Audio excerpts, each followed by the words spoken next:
प्रभु यीशु मसीह के मधुर और मीठे नाम में आज दिनांक 11 सितंबर दिन बुधवार को आप सब श्रोताओं का हम स्वागत करते हैं।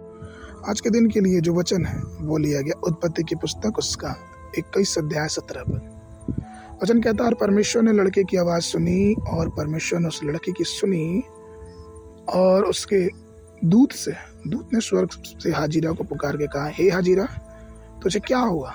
मत डर, क्योंकि जहाँ तेरा लड़का है वहाँ से उसकी आवाज़ परमेश्वर को सुनाई पड़ी है।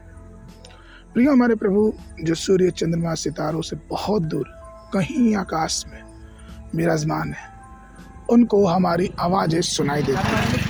उनको पता है जब हम उसको पुकारते हैं, उनको पता है कि मेरे पुत्र और मेरी पुत्रियां मुझे पुकार रहे हैं। जब हम उनकी आज्ञाओं का पालन करते हैं वो हमारी आवाज़ को ध्यान से सुनते हैं। इस धरती में विभिन्न ध्वनियाँ हैं, विभिन्न प्रकार की आवाज़ें हैं, पंछियों की आवाज़, जानवरों की आवाज़, मनुष्यों की आवाज़। कुछ आवाज़ बहुत सुखद है, कुछ आवाज़ बहुत भयानक है, कुछ आवाज़ों से प्रेम झलकता है, कुछ आवाज़ों से दर्द झलकता है।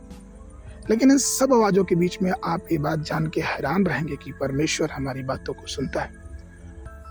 जब अब्राहम की दासी हाजिरा ने उस परमेश्वर को पुकारा तो परमेश्वर ने उसकी सुनी। जब वो अपने हाकिम के पास, जब वो हाजिरा गर्भवती थी और वो जंगल में भाग गई, तो दूत ने उत्पत्ति की पुस्तक 16 के 9 अध्याय में आके 9 पद में कहा कि अपने स्वामिनी के पास लौट जाओ और उसके अधीन रहो।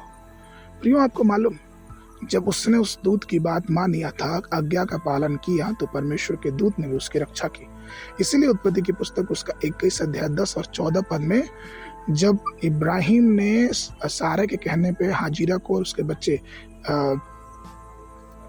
इस्माइल को वहां से निकाल दिया, तब दूत ने इस बच्चे के रोने पे उसकी आवाज सुनी और उसे कहा कि डरो मत, और उसको कुएं का एक जल दिखाया। फिर जब हम परमेश्वर की बातों को मानते हैं, उसकी आज्ञाओं का पालन करते हैं और जब उसके पास करीबी से चलते हैं तो हमारी पीड़ा में हमारी परमेश्वर सुनता है। वो स्वर्ग से ध्यान धर के सुनता है। प्रभु जो हमसे प्रेम करता है, जो हमारी चिंता में हमारी परवाह करता है, वो हमें कभी ना छोड़ेगा, वो हमें कभी नहीं त्यागेगा, वो हमारी रक्षा सदा सर्वदा करता रहेगा। इसलिए आइए उस परमेश्वर पर पूर्णतः विश्वास करें और परमेश्वर के नाम को धन्य और धन्य कहें। आज के मनन के लिए उत्पत्ति की पुस्तक 21 अध्याय 20 पद। और परमेश्वर उस लड़के के साथ रहा और जब वो बड़ा हुआ तब जंगल में रहते रहते धनुधारी बन गया।